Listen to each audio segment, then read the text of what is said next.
Quand Jean-Paul II est parti vers l'éternité, j'oublierai jamais cette nuit-là. Et je peux vous dire sincèrement que c'est un père vraiment, par P majuscule. J'ai suivi de très près toutes ses activités, bien évidemment en tant que Polonais, bien évidemment en tant que prêtre, que chrétien. Eh bien, je voudrais bien porter la spiritualité de Jean-Paul II dans ma vocation du prêtre et de chrétien et d'humain tout simplement, parce que c'était un grand homme. Et vraiment, je suis heureux qu'il soit canonisé si vite. C'est tout près de son départ qu'on a la joie de dire Saint Jean-Paul II le Grand. Tout le monde devrait le connaître et l'imiter au moins un petit peu ce que j'essaie de faire.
Vous avez remarqué, c'est le seul dimanche de l'année où nous entendons la proclamation de deux évangiles.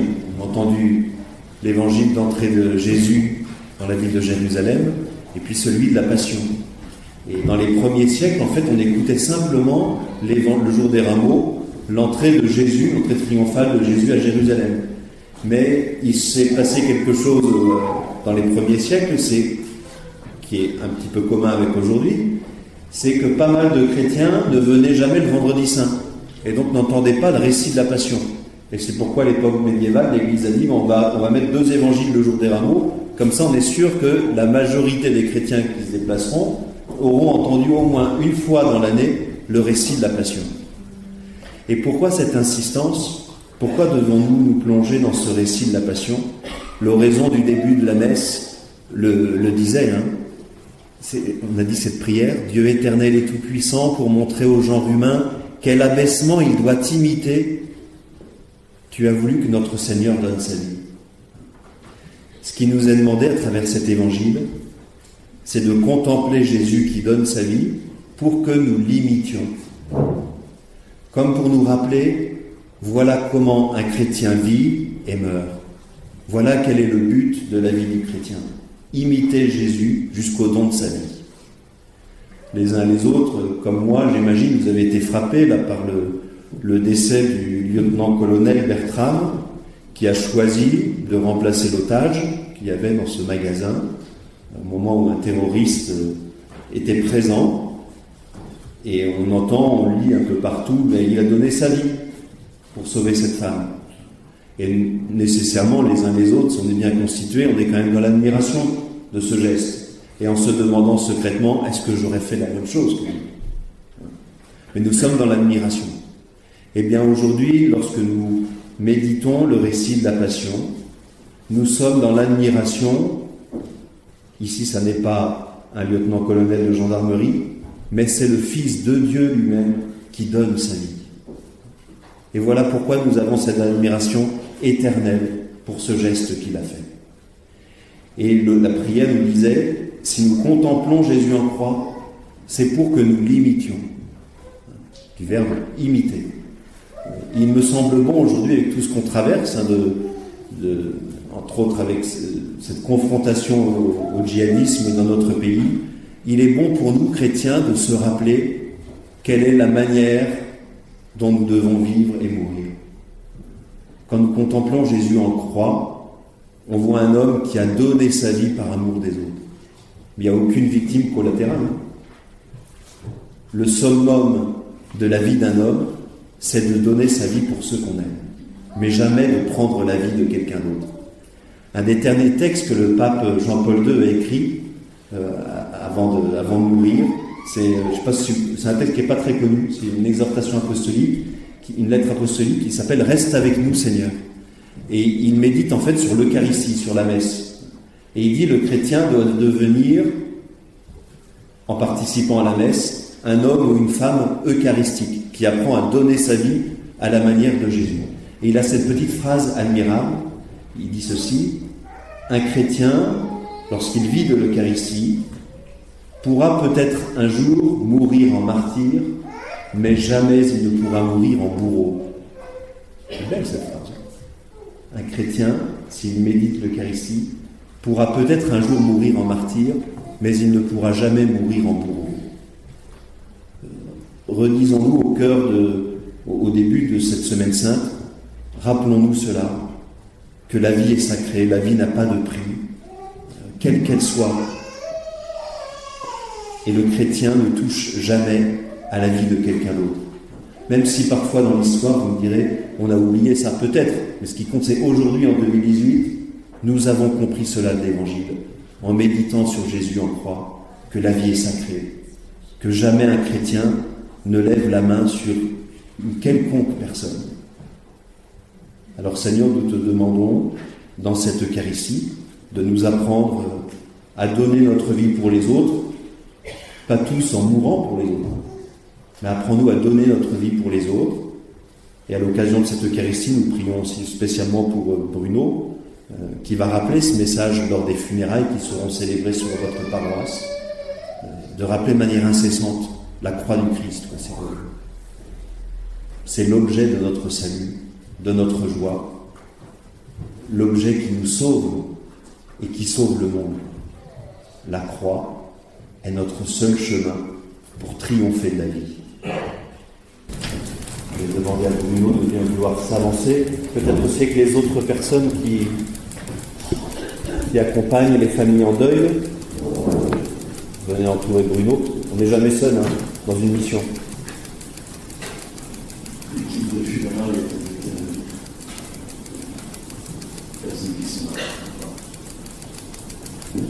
Avec vous, Bruno, et avec la communauté, nous allons simplement redire la foi de toute l'Église, la foi aussi professée par nos frères et sœurs chrétiens d'Orient.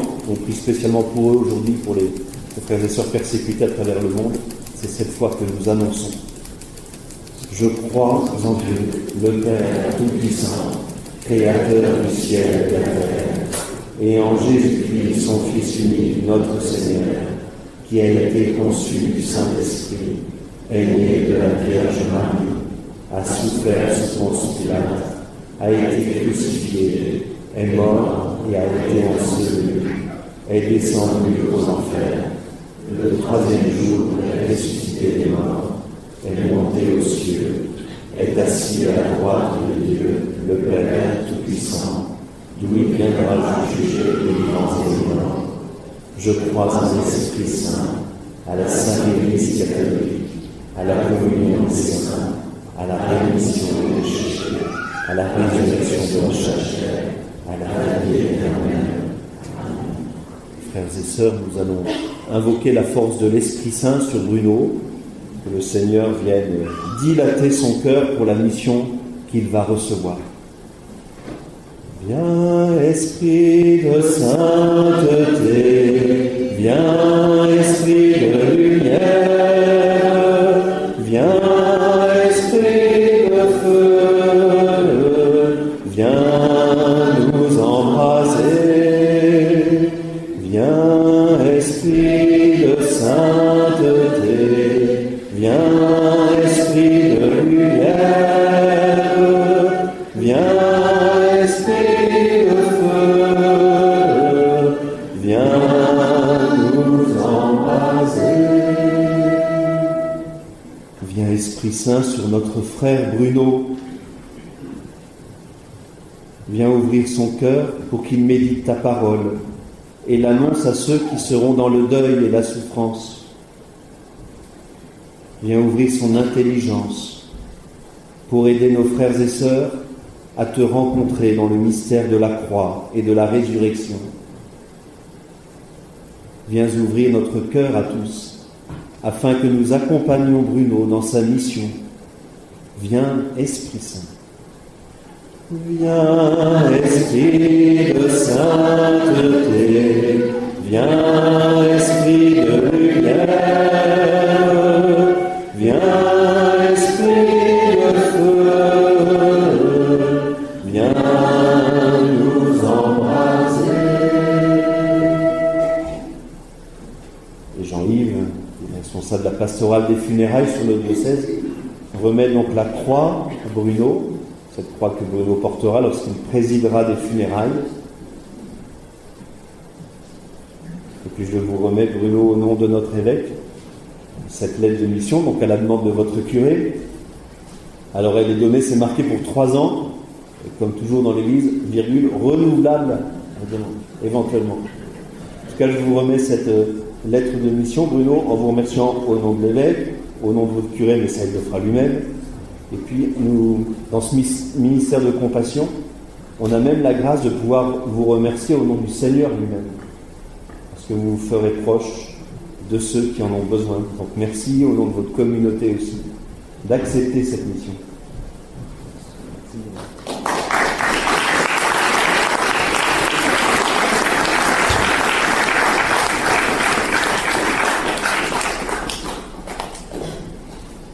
Alors déjà, bonjour à vous tous, bienvenue. Et je vais commencer par dire une prière à l'Esprit Saint, parce que j'ai préparé beaucoup de choses. Je ne sais pas si je peux vous dire tout ce que j'ai préparé. Peut-être que vous apprendrez pas grand-chose de nouveau, mais voilà, on va demander à l'Esprit Saint de nous guider, de nous conduire. C'est du cardinal Verdier, j'aime beaucoup cette prière. Vous pouvez la dire en même temps dans votre cœur pendant que je la récite. Ô Esprit Saint, amour du Père et du Fils, inspire-moi toujours ce que je dois penser, ce que je dois dire, comment je dois le dire, ce que je dois taire, ce que je dois écrire, comment je dois agir, ce que je dois faire pour procurer ta gloire, le bien des âmes et ma propre sanctification.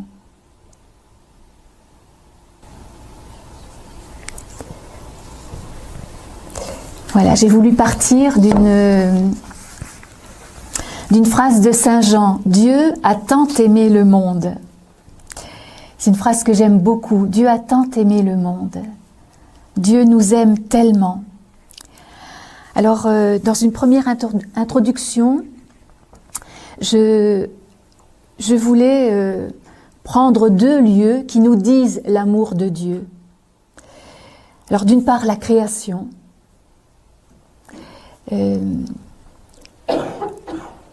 Parce que Dieu crée avec amour, avec sagesse. Hein? Tout ce qu'il a fait est beau, tout ce qu'il a fait est bon. Dans la sagesse, dans le livre de la sagesse, au chapitre 11, vous trouvez cette phrase « Tu aimes tout ce qui existe et tu n'as de dégoût pour rien de ce que tu as fait, car si tu avais haï quelque chose, tu ne l'aurais pas formé. Et comment une chose aurait-elle subsisté si tu ne l'avais voulu ?» Quand vous regardez la création, quand vous regardez les fleurs, quand vous regardez maintenant les arbres qui bourgeonnent, est-ce que ça vous émerveille ? Quand vous regardez une fleur, hein, ce sont des « je t'aime » que Dieu nous adresse. Je me souviens de ce petit enfant qui est allé pour la première fois à la montagne et qui regardait et qui disait à son papy « Mais papy, qui est-ce qui a fait ça ?» Et le papy a dit « Mais tu sais, c'est le bon Dieu qui a tout créé. » Et l'enfant a dit « Ah, alors c'est un génie. » Voyez l'émerveillement. Hein, l'émerveillement d'un cœur d'enfant. Est-ce que nous savons encore nous émerveiller de tout ce que Dieu a mis autour de nous, hein, la lune, le soleil, les étoiles, le froid, la neige, le verglas, la pluie, voilà, le vent. Est-ce qu'on sait s'émerveiller? Et puis au sommet, eh bien l'homme. Hein, qu'est-ce que l'homme? C'est le psaume 8 qui dit ça. Qu'est-ce que l'homme pour que tu penses à lui? Qu'est-ce que l'être humain? Là, cette belle création qui est mise à notre disposition et puis que quelquefois on détruit. Pardon Seigneur. Ben là, on rentre dans le péché. Voilà. Un autre lieu où Dieu nous dit son amour, c'est la croix. Alors déjà le fait que le Père ait envoyé son Fils, là il y a un amour fou. Il y a un amour fou pour que le Père décide d'envoyer son Fils et pour que Jésus accepte de venir nous rechercher. Ouais, c'est vrai que la croix, c'est un supplice horrible. Penser que Jésus était innocent, c'est un scandale de penser qu'il a été condamné, cloué à une croix, dépouillé de ses vêtements. Hein, c'est une mort honteuse qui est normalement réservée aux bandits, aux rebelles. Mais rien, ni la haine, ni la souffrance hein, que Jésus a traversée, ni la mort n'ont pu l'empêcher d'aimer. Hein. Et il est venu nous dire jusqu'au bout l'immense amour du cœur du Père. Ce Dieu, Jésus l'a appelé Père, Abba. Saint Paul dit « Il m'a aimé et s'est livré pour moi. » Pour moi, Jésus a fait ça pour moi. Et les pères de l'Église, alors ça m'a beaucoup surpris au départ quand j'ai entendu ça. Les pères de l'Église, quand ils parlent de la croix, ils disent que c'est le lit nuptial. Vous vous rendez compte? Le lit nuptial, c'est un lit de noces. Vous vous rendez compte? La croix, le lit nuptial, comment cet instrument de supplice dégradant, il peut devenir un lieu d'épousailles. Un lieu où Dieu vient nous épouser, nous dire jusqu'au bout son amour. Peut-être je fais une petite parenthèse et je vous dis comment la croix dans ma vie, elle a pris un sens parce que moi elle me rebutait beaucoup cette croix. Et alors j'avais lu dans le journal quelque chose qui s'était passé dans notre région. C'est une maison qui avait pris feu. Un couple étaient sortis de la maison et puis avec les 3 enfants, ils se sont précipités à l'extérieur, quoi. Et quand ils étaient dehors, tout d'un coup, ils se sont rendus compte que le bébé, il n'avait pas suivi. Mais oui, il pouvait pas marcher. Alors le papa s'est lancé dans les flammes et le journal racontait qu'on l'a retrouvé avec le bébé. Ben bien sûr, ils sont morts tous les 2 dans les flammes. Et j'étais en train de repasser. Et cette histoire, elle me trottait dans la tête. Et je me disais, mais enfin, c'est incroyable. Cette femme, elle est dehors avec ses 3 enfants. pourquoi cet homme, il s'est lancé dans les flammes? Mais enfin, il est fou, mais qu'est-ce qui lui prend? Et ça me trottait dans la tête. Et tout d'un coup, c'est comme un flash qui m'a traversé. Oh, comme il devait aimer cet enfant pour être allé le chercher, pour avoir risqué sa vie. Eh bien, c'est ça la croix. Eh bien, c'est ça la croix.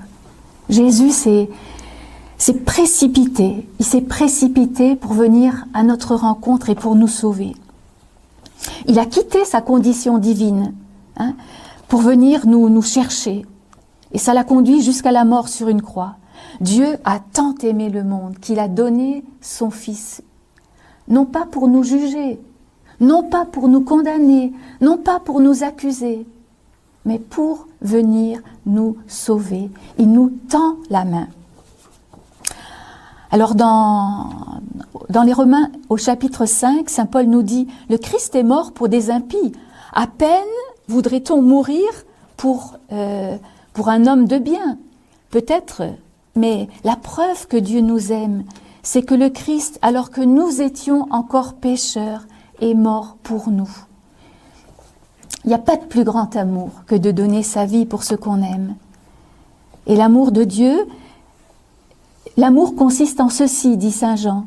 Ce n'est pas nous qui avons aimé Dieu.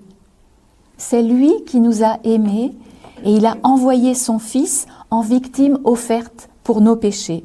Vous trouvez ça dans la première épître de saint Jean au chapitre 4.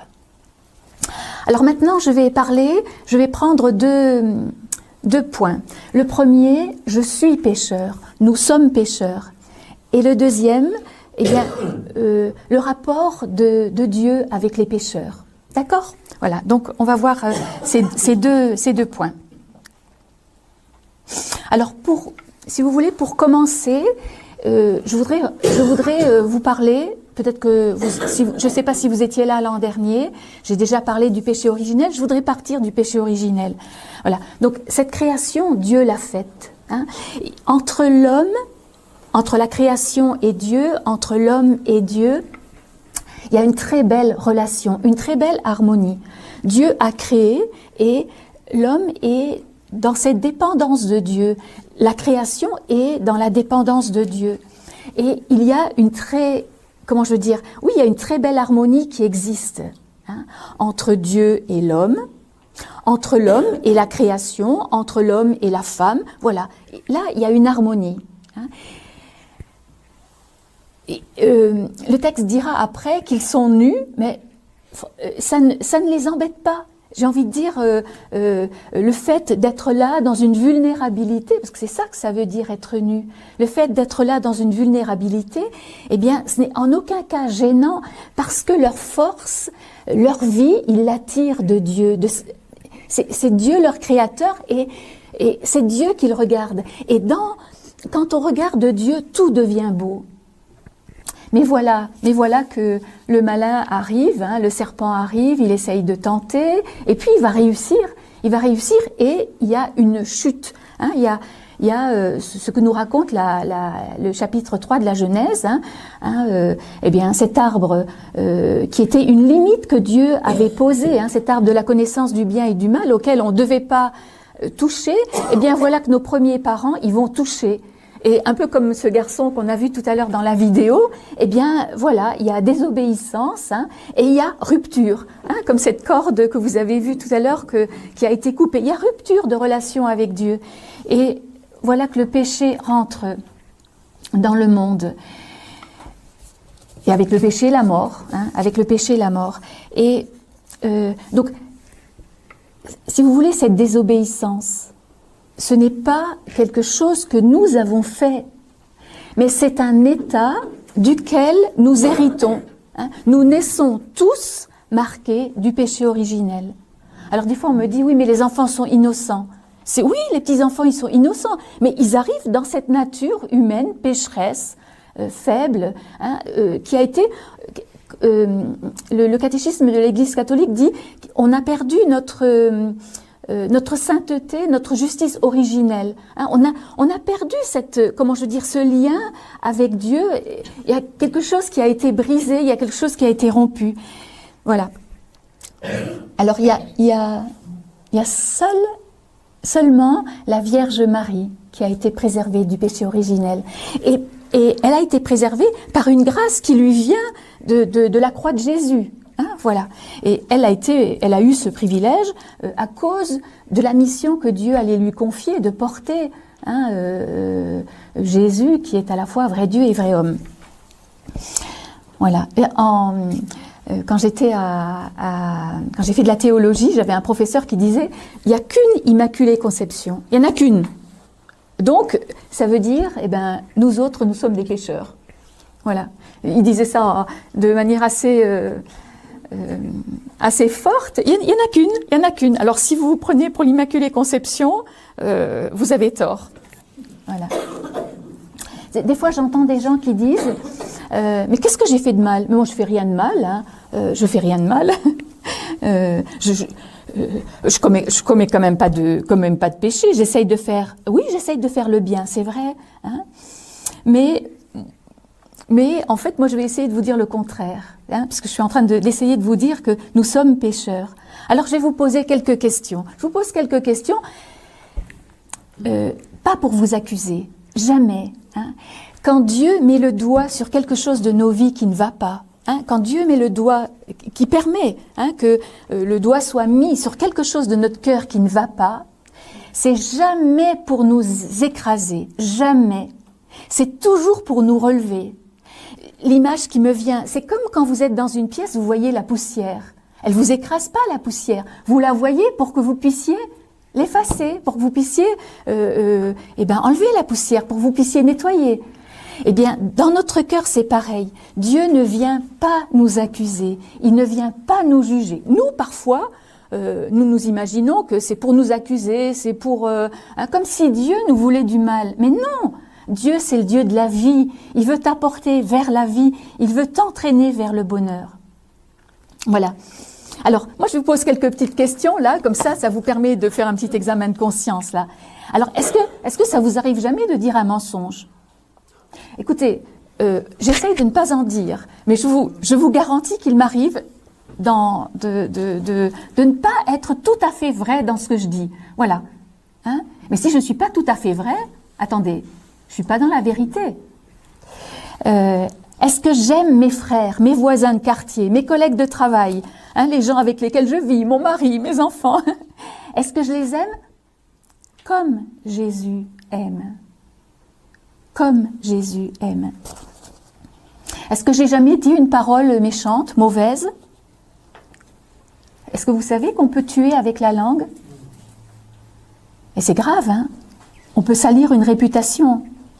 Est-ce qu'il m'arrive jamais de critiquer, de juger, d'aller raconter à d'autres des choses qui ne nous élèvent pas? Est-ce que je ne me mets jamais en colère? Ça m'arrive pas d'être jaloux, d'envier une personne qui gagne plus que moi ou qui réussit plus que moi. C'est pour moi aussi, hein. Est-ce que je prends des temps pour prier?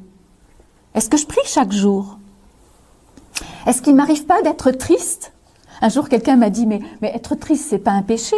Mais attends, si tu n'es pas l'icône de Jésus ressuscité, si tu ne montres pas la joie que tu as d'être chrétien, eh ben quelque part tu défigures le visage de Jésus. C'est bête, mais c'est ça quand même. Est-ce que je sais remercier? De toute façon, j'ai pas d'autre solution. Ou je râle, ou je remercie. Ou je râle, ou je loue. Regardez dans vos vies. Le matin quand je me lève, est-ce que je râle ou est-ce que je remercie? Quand je murmure, quand je râle, eh ben, quelque part, je peux pas être dans la joie. Regardez le peuple dans le désert, hein, le peuple qui n'arrête pas de murmurer contre Moïse. Et quand il murmure après Moïse, il murmure aussi contre Dieu. Hein? Et quand je murmure soit après les autres, soit après le bon Dieu, ou des fois après moi-même. Donc ça veut dire que j'ai besoin de réconciliation, j'ai besoin du pardon de Dieu. Si je suis mal intérieurement, à cause d'un péché, personne ne peut me délivrer, sauf le pardon de Dieu. Si c'est le péché qui est la cause, eh bien, c'est le péché qu'il faut enlever. Le saint curé d'Ars disait, Dieu a créé l'oiseau et puis il vole. Il a créé le poisson pour être dans la mer, il est dans la mer. Il a créé les hommes pour aimer Dieu et l'homme n'aime pas. Comme nous avons besoin du secours et de l'aide de Dieu pour pouvoir aimer Dieu. Saint François d'Assise parcourait les villes, sa ville en criant, les rues de sa ville en criant « L'amour n'est pas aimé, l'amour n'est pas aimé ». Et puis dans l'évangile de Saint Jean, vous avez cette phrase qui me touche beaucoup. Il est venu chez les siens, donc chez nous. Il est venu chez les siens et les siens ne l'ont pas reçu. Il n'a pas trouvé de place. Marie et Joseph n'ont pas trouvé de place.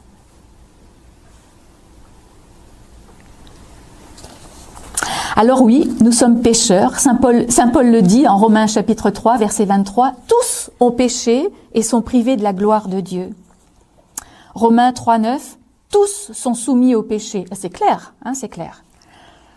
Et puis dans sa première lettre, Saint Jean au chapitre 1er nous dit « Le sang de Jésus, son Fils, nous purifie de tout péché. » Voilà, le sang de Jésus nous purifie. Il est capable de venir nous purifier.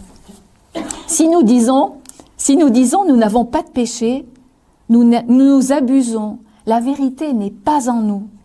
Si nous confessons nos péchés, lui, fidèle et juste, pardonnera nos péchés et nous purifiera de toute iniquité. Si nous disons, c'est toujours Saint Jean qui parle, nous n'avons pas de péché, nous faisons de lui un menteur et sa parole n'est pas en nous. C'est fort, c'est fort. Dans le livre de la sagesse, nous avons cette autre phrase. Tu as pitié de tous parce que tu peux tout. Tu fermes les yeux sur les péchés des hommes pour qu'ils se repentent. Moi, je me demande souvent pourquoi Adam ne s'est pas tout de suite humilié devant Dieu après avoir péché.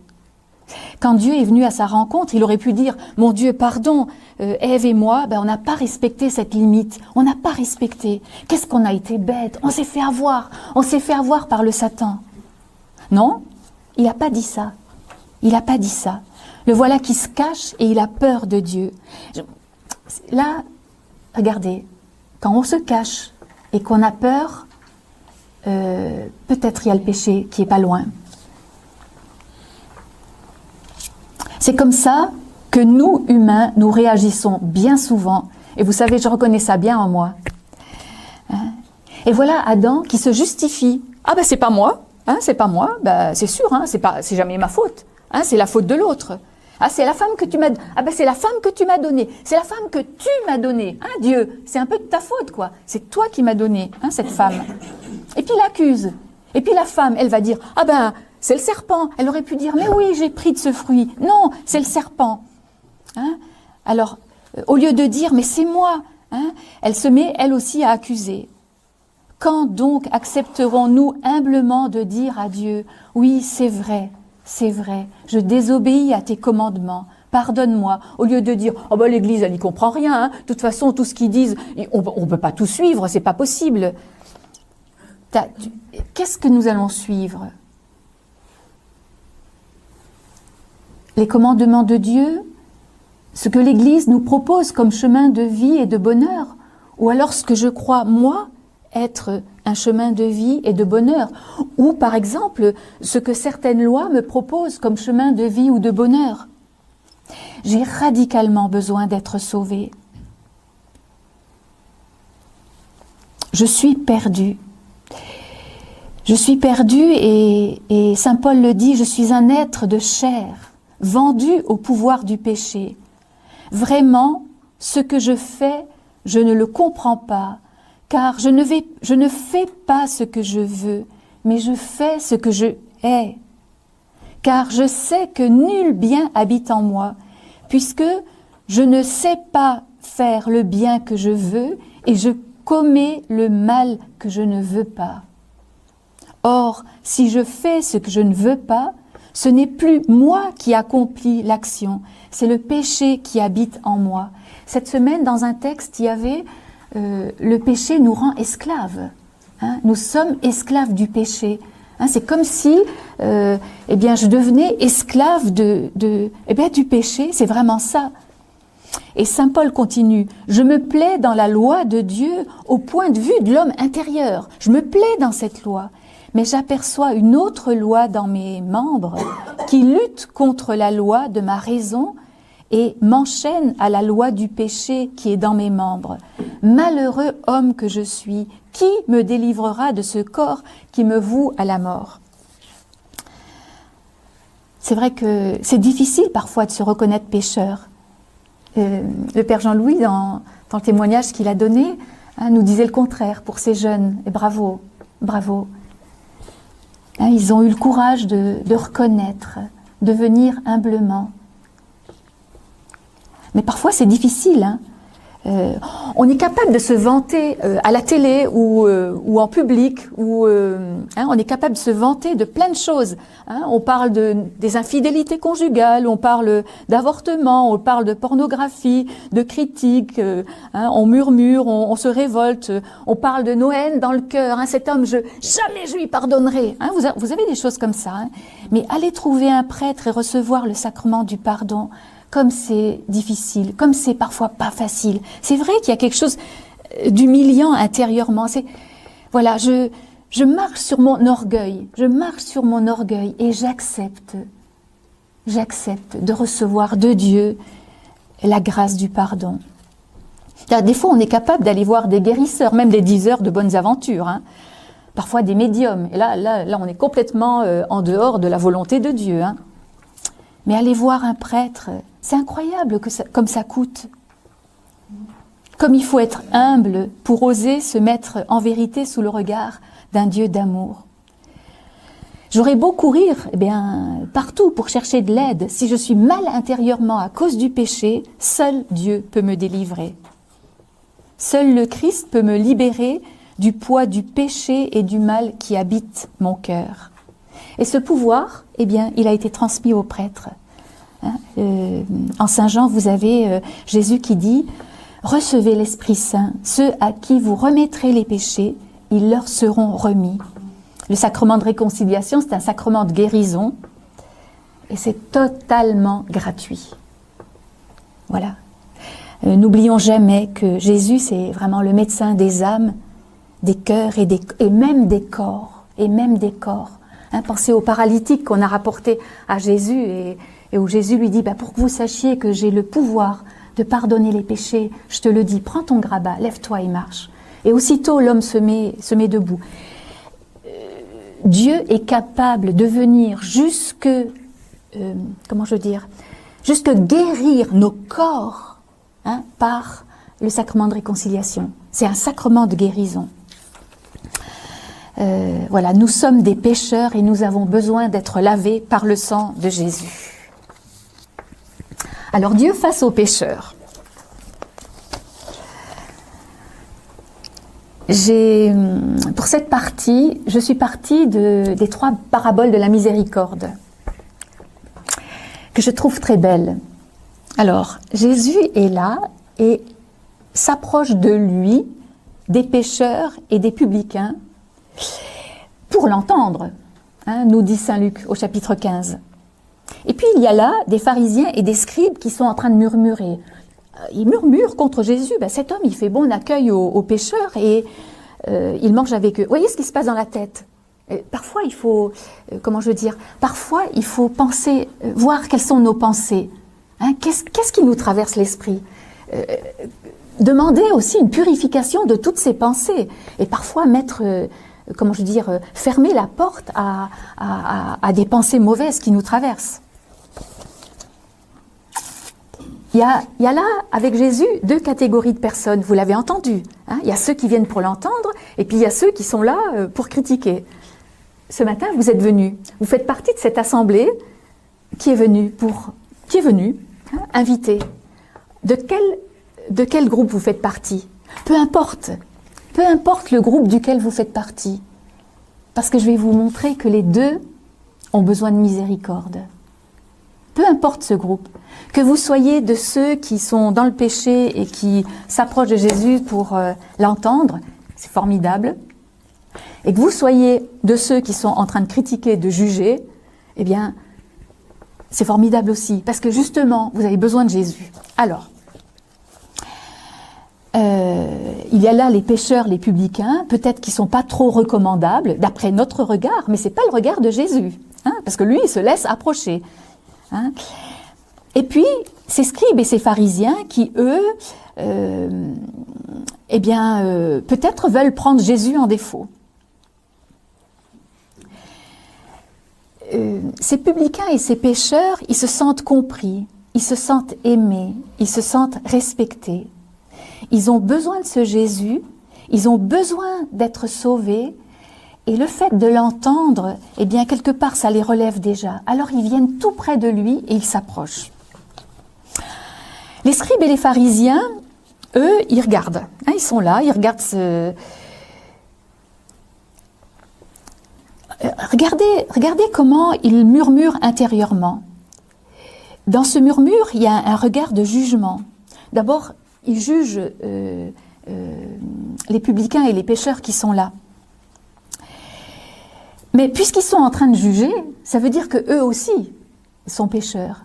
Parce que si je juge en pensant que je suis mieux que l'autre, j'ai envie de dire, je suis comme l'autre, je suis dans le même camp. Hein?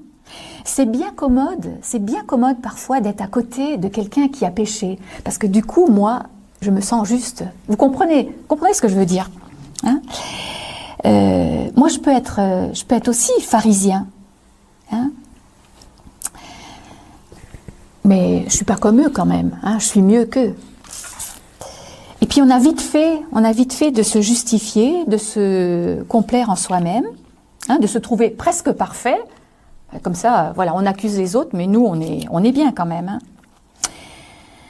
Et cette accusation, c'est un peu contre Jésus qu'ils la portent, parce que qu'est-ce qu'ils disent? Cet homme, c'est qui cet homme? C'est Jésus, cet homme, et il fait bon accueil aux pécheurs et il mange avec eux.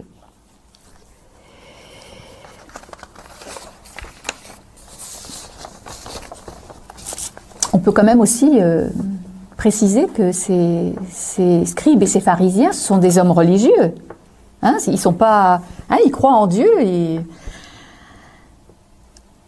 Mais Jésus n'est pas venu pour les bien portants. Il n'est pas venu pour les justes. Il est venu pour les malades et il est venu pour les pécheurs. Si nous ne faisons pas partie de cette catégorie de pécheurs, nous n'avons plus besoin de Jésus. Mais c'est justement parce que nous sommes pécheurs que nous avons besoin de l'amour et de la miséricorde de Jésus. Autrement dit, s'il est venu pour les malades, les pécheurs, il est venu aussi pour ces pharisiens et ces scribes. Eux, ils ne savent peut-être pas qu'ils sont pécheurs. Ils ne se reconnaissent peut-être pas pécheurs. Mais parce qu'ils jugent, parce qu'ils murmurent, hein, leur cœur a besoin d'être purifié. Peut-être qu'ils sont aveugles sur leurs péchés. Mais eux aussi, ils ont besoin d'être sauvés. Alors, pour ces gens qui sont autour de Jésus, pour nous, pour moi, Jésus raconte 3 paraboles. Un homme a 100 brebis. Il en perd une. Tiens, moi je me suis dit, attends, 100 brebis, est-ce que tu te rends compte s'il y en a une qui est perdue? Ouais, mais ce berger-là, lui, il s'est rendu compte qu'il y en a une qui est perdue. Peut-être qu'un berger ne se rendrait pas compte, mais celui-là, il se rend compte. Il se rend compte. Il aime cette brebis. Tu es unique pour Dieu. Et Dieu, si quelque part tu es perdu, il va te rechercher. Et comme cet homme qui se met à aller chercher partout pour retrouver, eh bien Dieu va se mettre à notre rencontre. Et là, on découvre quelque chose, hein, dans cette histoire que Jésus raconte, eh bien, on découvre quelque chose du cœur du Père. Depuis le moment de la chute de l'homme, Dieu court à la rencontre. Dieu vient à la rencontre de l'homme et il hurle « Adam, où es-tu ? Marie-Marguerite, où es-tu ? Nicole, Janine, Denise, Jean-Louis, mettez votre prénom. Où es-tu ? Dieu ne cesse de venir à notre rencontre. Et quand il nous a trouvés, il nous prend, il nous met tout joyeux sur ses épaules, et il fait la fête. C'est la fête pour Dieu, c'est magnifique. Il y a eu un moment dans ma vie où je pensais faire partie de ces justes. Et je me disais, c'est quand même injuste que Jésus, il prenne cette brebis qui a été, qui a vécu n'importe quoi, qu'il la prenne, qu'il la mette sur ses épaules. Et ça quelque part, je trouvais ça injuste. Mais oui, parce que je pensais être juste. Je me souviens bien de ce moment-là. Mais le jour où j'ai découvert que moi aussi, j'avais ma place sur les épaules de Jésus, sur le cœur de Jésus, quelle grâce! Quelle grâce! Alors, réjouissez-vous, voilà, parce que, cette brebis qui était perdue, la voilà, elle est retrouvée. Mais Jésus nous parle de ce berger qui va chercher jusqu'à. Ensuite, il va nous raconter l'histoire de cette femme avec ses 10 drachmes. Prenez un exemple, mettez, vous avez 10 pièces d'or, vous avez 10 pièces d'or, vous en perdez une, ça a de la valeur. Je suis sûre que vous allez retourner toute la maison pour la rechercher. Eh bien, c'est comme ça que le Père du ciel vient nous rechercher. Il y a de la joie auprès des anges de Dieu. Il y a de la joie, nous dit Jésus, pour un seul pécheur qui revient. Il y a de la joie, plus que pour 99 qui n'ont pas besoin de repentir, ou qui pensent qu'ils n'en ont pas besoin. Mais pour un qui revient, quelle joie dans le ciel! Et c'est la joie que l'on donne au cœur de Dieu chaque fois qu'on revient vers lui. Alors, je passe assez rapidement, et puis je vais prendre la parabole de ce père qui a 2 fils. C'est magnifique. Tout à l'heure, on l'a vu tout à l'heure sur la vidéo, mais c'est magnifique. Voilà, Jésus raconte cette histoire. Voilà, un fils qui réclame son héritage, et le père donne. Et puis, ce fils, quelques jours plus tard, il s'en va. Voilà, à moi la liberté. Maintenant, j'ai plus besoin de servir le père. Je fais ce que je veux. C'est ma vie. Voilà. Et quelquefois, on peut être comme ça. À moi la liberté. Maintenant, j'ai de l'argent. Je peux me faire une vie belle. J'ai plus besoin de me mettre au service des autres. Personne n'a plus rien à me dire. Et il va vivre une vie d'inconduite, nous dit la parole de Dieu. Il va profiter de la vie. Et puis, quand il a tout dépensé, parfois il faut en arriver là. Parfois il faut en arriver à ce moment où, comme dit la parole, il y a une famine, quelque chose qui va nous faire sentir le manque, la privation. Parfois il faut une détresse pas possible pour que tout d'un coup, pouf, on se remette, on se rappelle. Et c'est beau parce que quand arrive la famine, il a beaucoup de chance, ce jeune, parce qu'il trouve du travail. Il trouve un travail. Le travail, c'est de garder les cochons. Mais quand on sait dans le judaïsme ce que c'est qu'un cochon, c'est l'animal impur par excellence. Alors franchement, il se met à garder les cochons. Bien sûr, il a un travail, il a une chance, mais en même temps, c'est pas très glorieux. Mais alors, sa condition, elle est pire que celle des cochons, parce que les cochons, ils ont de quoi manger. Et lui, il a pas, il a plus. Vous voyez un peu, dans quelle situation il s'est mis, dans quelle galère il s'est mis, dans quelle galère parfois nous nous mettons, dans quelle galère le péché quelquefois nous entraîne. Alors, il se met à réfléchir. Oh, ça doit pas être facile de se dire, peut-être que je vais retourner vers le Père. Quand même, il a claqué la porte, il est parti. Mais il prend le temps de réfléchir, il prend le temps de rentrer en lui-même. Aujourd'hui, dans cette journée du pardon, prenez le temps de rentrer en vous-même. Prenez le temps de regarder votre vie.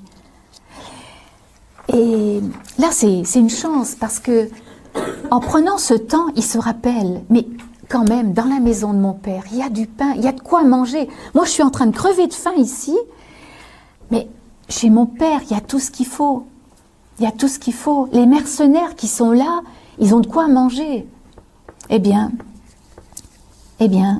même si ce chemin est humiliant, eh bien, je vais le prendre, je vais retourner chez mon père. Et il prépare sa petite phrase là. Hein, je vais lui dire, Père, j'ai péché contre le ciel et contre toi. Moi, je mérite plus que tu m'appelles ton fils. Je ne mérite plus. Et le pape François quelque part disait, c'est une bien mauvaise habitude de penser qu'on mérite. Hein, de penser qu'on mérite l'amour. L'amour, ça se mérite pas. Hein, penser qu'il faut que je sois bien pour recevoir l'amour. Penser qu'il faut que je sois fort, que je sois attrayant, que je sois beau pour que quelqu'un s'intéresse à moi. Il a dit ça le 14 juin l'an dernier. Je ne mérite plus d'être ton fils. Traite-moi comme un mercenaire. Tiens, quelle est l'image que ce fils a de son père?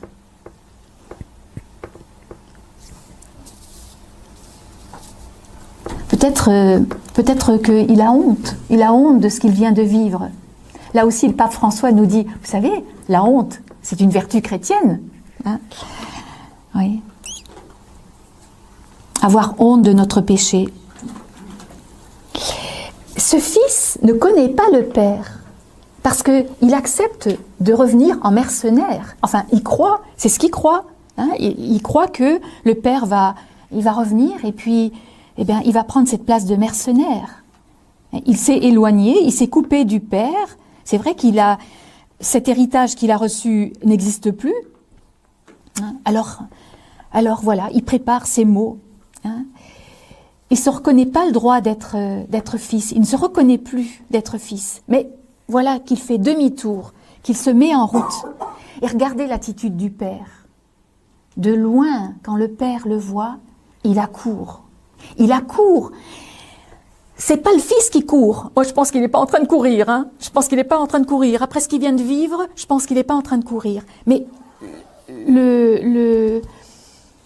le père court. Il court pour le serrer, pour le prendre dans ses bras, pour le couvrir de baisers. Voyez le cœur du père. Le père est inconsolable tant que le fils n'est pas de retour. Ça, c'est le cœur de Dieu. Ça, c'est le cœur de Dieu.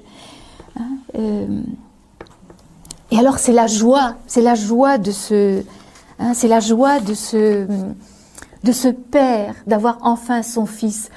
Ça lui est égal que le fils sente peut-être le cochon, hein, ça lui est égal, hein, mais il le serre dans ses bras, il lui fait la fête, il lui remet sa robe de baptême, cette robe toute neuve, il lui remet l'anneau. L'anneau, c'est ce qui servait de signature, hein, ça veut dire qu'il lui redonne toute sa confiance, il lui met des chaussures aux pieds. Il faut qu'on fasse la fête. Hein. Il était perdu, mon fils, mais voilà qu'il est retrouvé. On fait la fête. Il y a la musique. Le fils aîné, lui, il est au champ. Il est au champ, il est en train de travailler. Il est en train de servir son père. C'est quand même un bon fils. Il est là, il sert son père. Et voilà que, à son retour des champs, il est épuisé, il est fatigué. Tiens, qu'est-ce que c'est que cette musique? Mais qu'est-ce qui se passe là? Mais on m'a rien dit là. Peut-être qu'il est même un peu vexé parce qu'on lui a pas dit qu'il y avait quelque chose. Il y a de la musique là, c'est quoi? Alors il s'informe, mais c'est quoi? Qu'est-ce qui se passe? Et puis on lui dit, ah ben c'est son frère qui est revenu.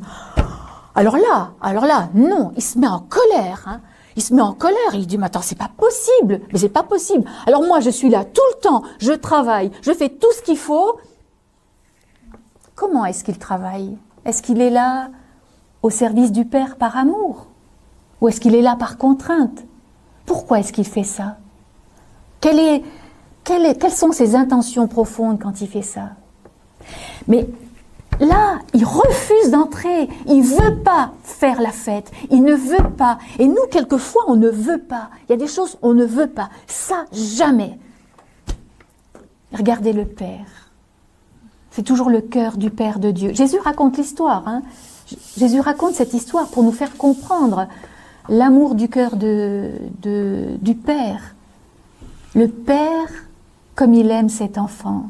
Le Père quitte la fête. Il sort et il vient dire à ce fils, mais viens, rentre dans la fête, mais ne boude pas, mais reste pas comme ça. Cette fête, elle est aussi pour toi. Mais si tu dis non, il ne peut rien faire. Si tu dis non, si tu refuses d'entrer, le Père ne peut rien faire.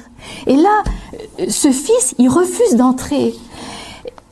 Le pape François nous dit, Dieu ne se lasse jamais de venir à notre rencontre, de venir nous chercher. Il ne se lasse jamais de nous pardonner. Mais c'est nous qui nous lassons de demander pardon. C'est nous qui nous fatiguons de demander pardon. Oui, c'est vrai, ce que ce fils a fait, ce que ce jeune enfant a fait, oui, c'est vrai, il a dilapidé l'héritage. Non, c'est pas bien, c'est vrai. Hein. Mais est-ce qu'une femme peut oublier son enfant, même si ça lui arrivait? Dieu jamais n'oublie, Dieu jamais t'oublie, toujours il est amour, toujours il vient. Dieu a horreur du péché. Mais il a un cœur de miséricorde pour le pécheur.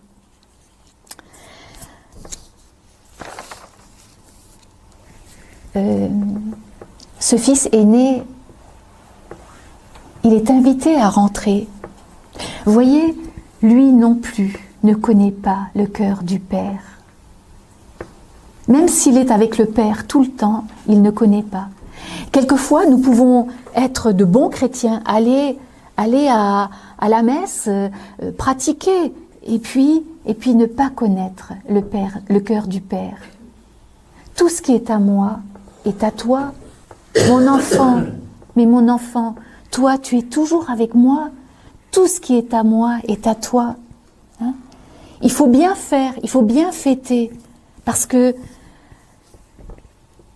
ton frère était mort, là, il est revenu.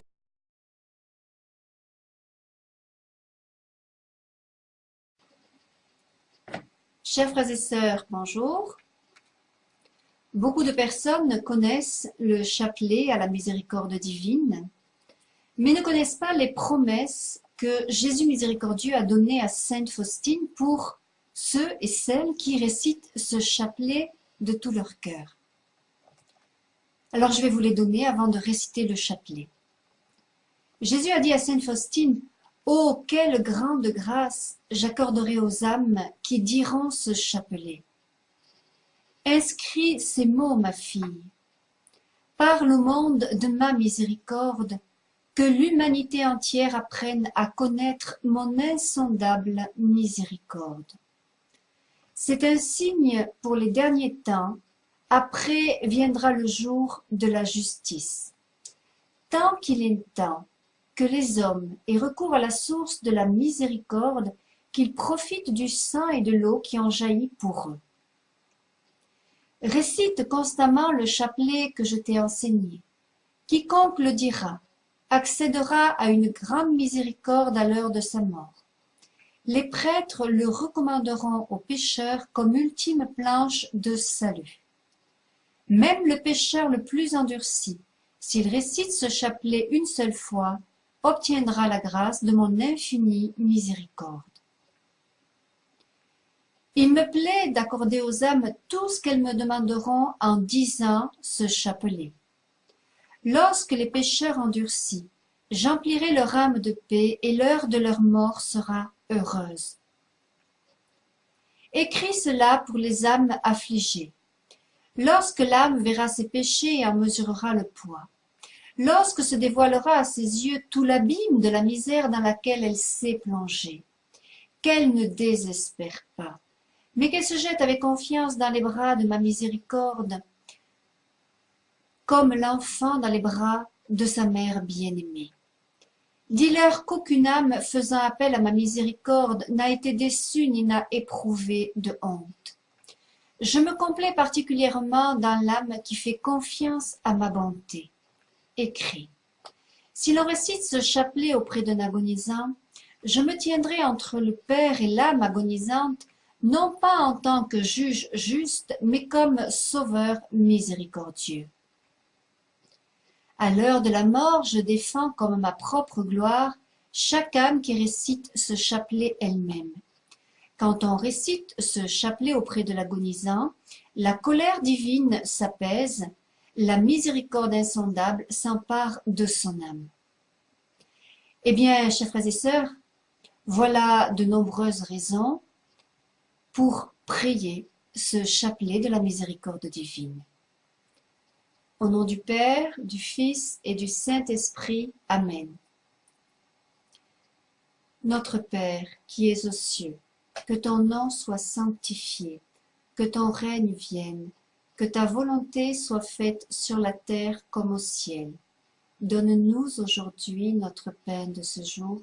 Pardonne-nous nos offenses, comme nous pardonnons aussi à ceux qui nous ont offensés. Et ne nous soumets pas à la tentation, mais délivre-nous du mal. Amen. Je vous salue Marie, pleine de grâce. Le Seigneur est avec vous. Vous êtes bénie entre toutes les femmes, et Jésus, le fruit de vos entrailles, est béni. Sainte Marie, Mère de Dieu, priez pour nous pauvres pécheurs, maintenant et à l'heure de notre mort. Amen. Je crois en Dieu le Père Tout-Puissant, Créateur du ciel et de la terre, et en Jésus-Christ, son Fils unique, notre Seigneur, qui a été conçu du Saint-Esprit, est né de la Vierge Marie, a souffert sous Ponce Pilate, a été crucifié, est mort, a été enseveli, est descendu aux enfers. Le troisième jour est ressuscité des morts, est monté aux cieux, est assis à la droite de Dieu le Père Tout-Puissant, d'où il viendra juger les vivants et les morts. Je crois au Saint-Esprit, à la Sainte Église catholique, à la communion des saints, à la rémission des péchés, à la résurrection de la chair, à la vie éternelle. Amen.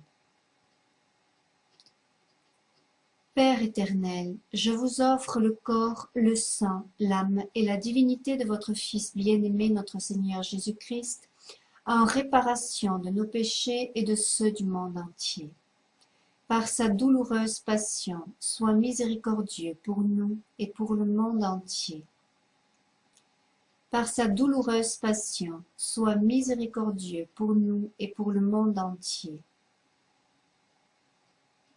Par sa douloureuse passion, sois miséricordieux pour nous et pour le monde entier. Par sa douloureuse passion, sois miséricordieux pour nous et pour le monde entier. Par sa douloureuse passion, sois miséricordieux pour nous et pour le monde entier. Par sa douloureuse passion, sois miséricordieux pour nous et pour le monde entier. Par sa douloureuse passion, sois miséricordieux pour nous et pour le monde entier. Par sa douloureuse passion, sois miséricordieux pour nous et pour le monde entier. Par sa douloureuse passion, sois miséricordieux pour nous et pour le monde entier. Père éternel, je vous offre le corps, le sang, l'âme et la divinité de votre Fils bien-aimé, notre Seigneur Jésus-Christ, en réparation de nos péchés et de ceux du monde entier. Par sa douloureuse passion, sois miséricordieux pour nous et pour le monde entier. Par sa douloureuse passion, sois miséricordieux pour nous et pour le monde entier. Par sa douloureuse passion, sois miséricordieux pour nous et pour le monde entier. Par sa douloureuse passion, sois miséricordieux pour nous et pour le monde entier. Par sa douloureuse passion, sois miséricordieux pour nous et pour le monde entier.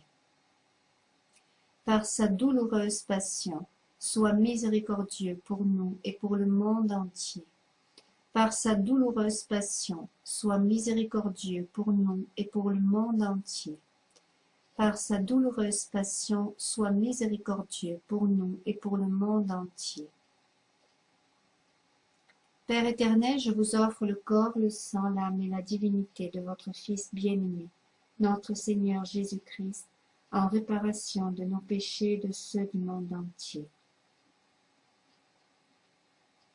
Par sa douloureuse passion, sois miséricordieux pour nous et pour le monde entier. Par sa douloureuse passion, sois miséricordieux pour nous et pour le monde entier. Par sa douloureuse passion, sois miséricordieux pour nous et pour le monde entier. Par sa douloureuse passion, sois miséricordieux pour nous et pour le monde entier. par sa douloureuse passion, sois miséricordieux pour nous et pour le monde entier. Par sa douloureuse passion, sois miséricordieux pour nous et pour le monde entier. Père éternel, je vous offre le corps, le sang, l'âme et la divinité de votre Fils bien-aimé, notre Seigneur Jésus-Christ, en réparation de nos péchés et de ceux du monde entier. Par sa douloureuse passion, sois miséricordieux pour nous et pour le monde entier. Par sa douloureuse passion, sois miséricordieux pour nous et pour le monde entier. Par sa douloureuse passion, sois miséricordieux pour nous et pour le monde entier.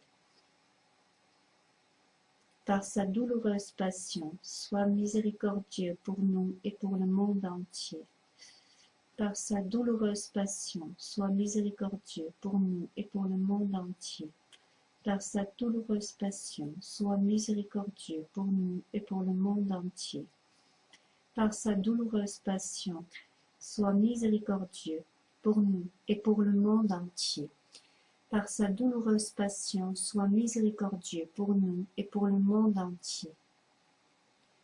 Père éternel, je vous offre le corps, le sang, l'âme et la divinité de votre Fils bien-aimé, notre Seigneur Jésus-Christ, en réparation de nos péchés et de ceux du monde entier. Par sa douloureuse passion, sois miséricordieux pour nous et pour le monde entier. Par sa douloureuse passion, sois miséricordieux pour nous et pour le monde entier. Par sa douloureuse passion, sois miséricordieux pour nous et pour le monde entier. Par sa douloureuse passion, sois miséricordieux pour nous et pour le monde entier. Par sa douloureuse passion, sois miséricordieux pour nous et pour le monde entier. Par sa douloureuse passion, sois miséricordieux pour nous et pour le monde entier.